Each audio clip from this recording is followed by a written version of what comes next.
అసెంబ్లీలో ప్రతిపక్ష నేతగా వచ్చి రేవంత్ రెడ్డి ప్రభుత్వాన్ని నిర్మాణాత్మకంగా విమర్శించే అవకాశాలు ఏమైనా ఉన్నాయా, లేవా? రేవంత్ రెడ్డికి సీఎం అనే ఒక కుర్చీ మాత్రమే అర్హత. ఆయనకి ఏ అర్హత? రేవంత్ రెడ్డి గారు ఆ అర్హత వల్ల ఆయన ముఖ్యమంత్రి అయిపోయారు. దాన్ని పక్కన పెట్టేద్దాం.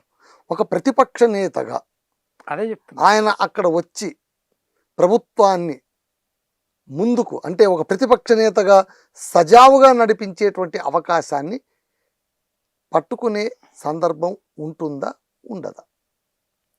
అయితే అదే చెప్తున్నాను. రేవంత్ రెడ్డి గారికి ఉన్న అర్హత, ఏకైక అర్హత సీఎం. అదృష్టవశాత్తు యువ నాయకుడు, మేమేమి ఈర్షపడట్లేదు. ఆయన నోటు దురుసును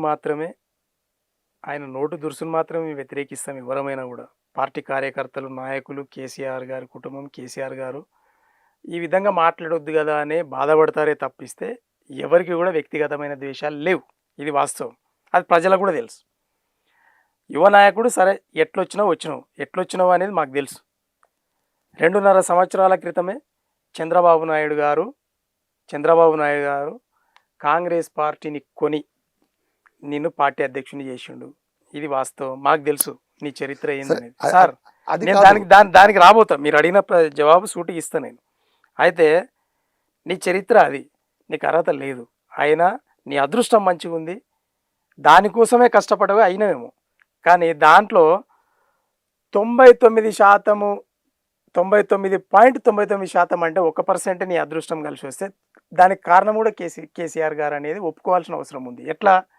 స్వరాష్ట్రమే రాకపోతే, ఈ కుర్చీ లేకపోతే నువ్వు సీఎం అనే పదం ఏడొస్తుంది? మీ గురువు గారు చంద్రబాబు నాయుడు గారికి వీడు గట్టోడు ఉండరా భయ్, వీడు మొండోడు, ఏమైనా చేస్తాడంటే మీకు చెప్తా. ఇప్పుడు మళ్ళీ ఎగ్జాంపుల్, 5 కోట్లకు ఎమ్మెల్సీని కొందామని మాట్లాడి 50 లక్షలు అడ్వాన్స్ ఇయనికి కూడా పోయిండు. గురువు మాట ఇని. సరే, ఇప్పుడు A1 ఎవరు, A2 ఎవరు మీకు తెలుసు. అంటే నేను చెప్తున్నా, వీడు ఏమైనా చేస్తాడు, వీని కోసం నాకు ఇంత త్యాగం చేసిండు, దొంగగా ముద్ర పడ్డాడు లైవ్లో, కానీ ఏదో ఒకటి చేయాలి నేను మా శిష్యునికి అని చెప్పి ఈరోజు ముఖ్యమంత్రి కుర్చీ చంద్రబాబు నాయుడు గారిది, నీది కాదు. కానీ రావడానికి స్వరాష్ట్రం తెచ్చినటువంటి కేసీఆర్ గారిది. కాబట్టి ఆయనకి ఈయనకు జమీన్ ఆస్మాన్ ఫరకు తేడా.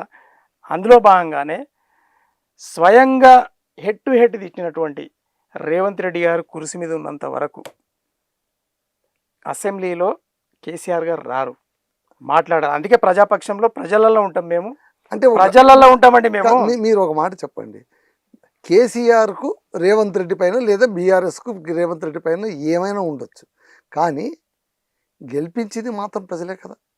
100%. మళ్ళీ ప్రజల కోసమైనా ఆయన రావాల్సిన ప్రజల కోసము. నేను ఇంతకుముందు అన్నా, మా వాళ్ళు they are all to eligible for CM కుర్సీ అని నేను అన్నా కదండి. కాదు, హరీష్ రావు గారిని గెలవమని చెప్పండి రేవంత్ రెడ్డి గారికి. అంతేగాని ఏం అడ్మినిస్ట్రేషన్ ఉంది నీ దగ్గర? మా కేటీఆర్ గారిని గెలవమని చెప్పండి మీకు దమ్ము ధైర్యం ఉంటే. మా కవిత గారిని మండలిలో గెలవమని చెప్పండి. అరే మా ఎమ్మెల్యేలు జగదీష్ రెడ్డి గారిని గెలవమని చెప్పండి. ఓకే, ఈరోజు కౌశిక్ రెడ్డి గారిని గెలవమని చెప్పండి, ప్రశాంత్ రెడ్డి గారిని గెలవమని చెప్పండి. మా ఎమ్మెల్యే ఒక్కరు చాలు. ఆయన మా ఎమ్మెల్యే, టీఆర్ఎస్ ఎమ్మెల్యే, ఎవ్వరు అవసరం లేదు.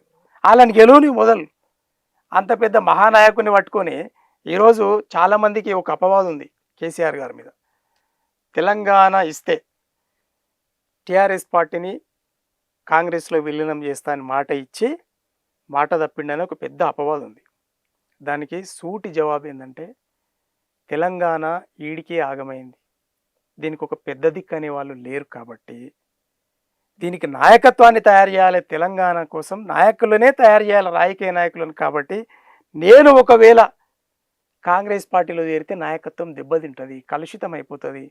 కాబట్టి నేను కాంగ్రెస్లో కలవను, ప్రజల వద్దకు ఇదే పార్టీ పెట్టుకొని పోతా, నాయకులను తయారు చేసి ఇస్తా అనుకున్నాడు. కాబట్టి ఈరోజు మహానాయకులను తయారు చేసి ఆయన మహానాయకుడు అయ్యిండు. ఈరోజు తెలంగాణ కోసం పోరాటం చేసే యోధులు మా ఎమ్మెల్యేలు, మా ఎంపీలు, మా మంత్రులు, ప్రతి కార్యకర్త తెలంగాణ కోసం పోరాటం స్పెషల్గా చేస్తారు. కానీ అదే ఒకవేళ చారిత్రాత్మకమైన తప్పు కేసీఆర్ గారి గిట్ట చేసి ఉంటే ఇక తెలంగాణ వాదం లేదు, కుక్కలు చింపిన ఇస్తారాకు. ఈ తెలంగాణ. అంటే 2014 కంటే ఎట్లయితే ఉండేనో 75 ఏళ్ళ గోస తెలంగాణది, అదే పరిస్థితి ఉండేదండి. అందుకోసం కేసీఆర్ గారు ఒక స్థితప్రజ్ఞుడు, రాజనీతిజ్ఞుడు కాబట్టి ఎప్పుడు ఏం చేయాలని ఆయనకు తెలుసు. అందుకే కాంగ్రెస్ పార్టీలో చేరకుండా ఇదే టీఆర్ఎస్ పార్టీతో ప్రజల వద్దకు వెళ్ళిండు. 2 దఫాలుగా పరిపాలన ఇచ్చారు. 3వ దఫా ఈరోజు ముక్షంపలు వేసుకుంటారు. అయ్యో పెద్ద ఆయనను, రాష్ట్రం తెచ్చినోన్ని, మనల్ని ఈరోజు ఇంత అభివృద్ధి చేసినోన్ని, ప్రతి బిడ్డకు కూడా, ప్రతి ఓటర్కు కూడా, ప్రతి పౌరుడికి కూడా, చిన్న పిల్లోడి నుండి ముసలోడి వరకు ఆర్థిక ఫలాలను అందించినోండి మేము బయట అనవసరంగా దూరం పెట్టుకున్నామని చెప్పి ఈరోజు బాధపడుతూ ఉన్నారు తెలంగాణ ప్రజానికం. అది కేసీఆర్ గారి సత్తా. కాబట్టి ఆయన సైలెంట్గా ఉన్నాడు. మీరు చేసిన తప్పు మీరు తెలుసుకుంటారు. మీరు చేసిన తప్పు మీరు తెలుసుకున్న రోజు, మీరు వచ్చి నా దగ్గరకు వచ్చి అడిగిన రోజు నేను బయటకు వస్తున్నారు. ప్రజలందరూ వ్యవసాయ క్షేత్రంలో ఉన్నారు తెలంగాణ ప్రజలు, అలాగే బీఆర్ఎస్ భవన్లో ఉన్నారు తెలంగాణ ప్రజలు. కాబట్టే ఈరోజు మరి ఫిబ్రవరి చివరి అంకంలో ఖచ్చితంగా పెద్ద సభ ఉంటుంది, మళ్ళా ఏప్రిల్లో సభ ఉంటుంది ప్రకటించారు. కాబట్టి ఇప్పుడు రాష్ట్ర పర్యటన చేస్తారు 100%. ఇంకా ఆయన రణరంగం వస్తుంది, తుఫాన్ వస్తుంది. ఈ పిల్లగాళ్ళు ఏడగొట్టుకపోతారనే భయం ఉన్నది ఇంకా ఆయనకు. అంటే పరిపాలన చేసుకోవడానికి అవకాశం ఇస్తే కూడా పరిపాలన చేయలే. తెలంగాణ ఆగమైంది. ఈ తెలంగాణ ఆగమైన తెలంగాణ మళ్ళీ సెటిలైట్ చేయాలంటే భయము, భక్తి, ప్రేమ ఉండాలి. కాబట్టి కేసీఆర్ గారు మళ్ళీ ప్రజలకు వస్తుండంటే ఇలా దిమ్మ తిరుగుతుంది, అడ్మినిస్ట్రేషన్ సెటప్ అవుతుంది. ఈరోజు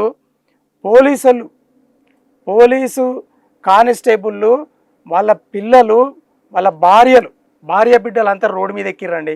దేశ చరిత్రలో ఎక్కడ కూడా ఈరోజు వరకు పోలీస్ కుటుంబాలు రోడ్డు మీద వచ్చి ప్రభుత్వానికి వ్యతిరేకంగా నిలబడలే. నిరుద్యోగులు ఈరోజు ఏ నిరుద్యోగులు అయితే కాంగ్రెస్ నిలబెట్టినాయో ఆ నిరుద్యోగులు ఈరోజు రోడ్ల మీదకి వచ్చి అజ్జేశారు. ఏ మహిళలైతే కాంగ్రెస్ కోట్లేసిర్రో ఆ మహిళలు తిరగబడతా ఉన్నారు. ఏ రైతులైతే మరి కాంగ్రెస్ కోట్లేసిర్రో అదే రైతులు, అదే యువత ఈరోజు కాంగ్రెస్ వ్యతిరేకంగా ఉంది. కాబట్టి 13 నెలల్లో కాంగ్రెస్ పార్టీ రేవంత్ రెడ్డిని నమ్మినందుకు ఆగమైపోయింది. ఇక మళ్ళీ లేవదు. మీరు వచ్చే ఈ ఎన్నికలలో మీరు చూడండి, ఖచ్చితంగా బీఆర్ఎస్ పార్టీకి బ్రహ్మరథం ప్రజలు పట్టబోతున్నారు. కేసీఆర్ గారు మళ్ళీ రణరంగం సిద్ధమైండు, ప్రజలను కాపాడుతాడు. తెలంగాణ శ్రీరామ రక్ష ఖచ్చితంగా కేసీఆర్ గారు అనండి. ఓకే అండి, చాలా ధన్యవాదాలు సార్. పార్టీకి సంబంధించి చాలా విషయాల్లో ముచ్చటించారు, రాజకీయాల గురించి కూడా మాట్లాడారు. మరో మంచి సందర్భంతో మళ్ళీ మిమ్మల్ని కలుసుకుంటాం. అంతవరకు సెలవు. Thank you sir.